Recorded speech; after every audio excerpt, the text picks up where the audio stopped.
Hei, hei, mans vārds ir Gunita Leksdības Kroderēna, un šodien mēs tiekamies jau 6.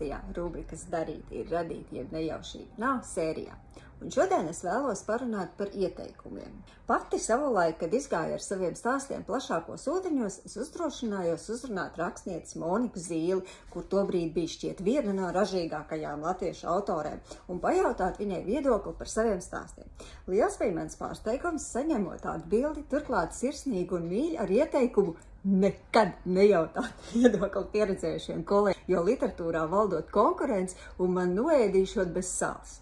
Mūsdienās daudz kas ir mainījies. Tagad es esmu rakstnieku vidē un droši varu apgalvot, ka šī vide ir atbalstoša un atsaucīga. Tā kā, ja tev vajag viedokli par savu darbiņu, tu droši drīkst vērsties pie manis vai maniem spalvas brāļiem un spalvas māsām un saņems atsaucīgu un atbalstošu attieksmi.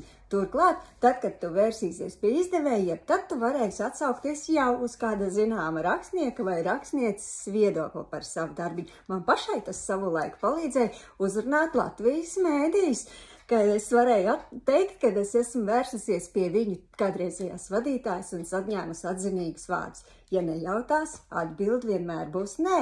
Padomā par to un tiekamies nākamotrdien. Čau, čau!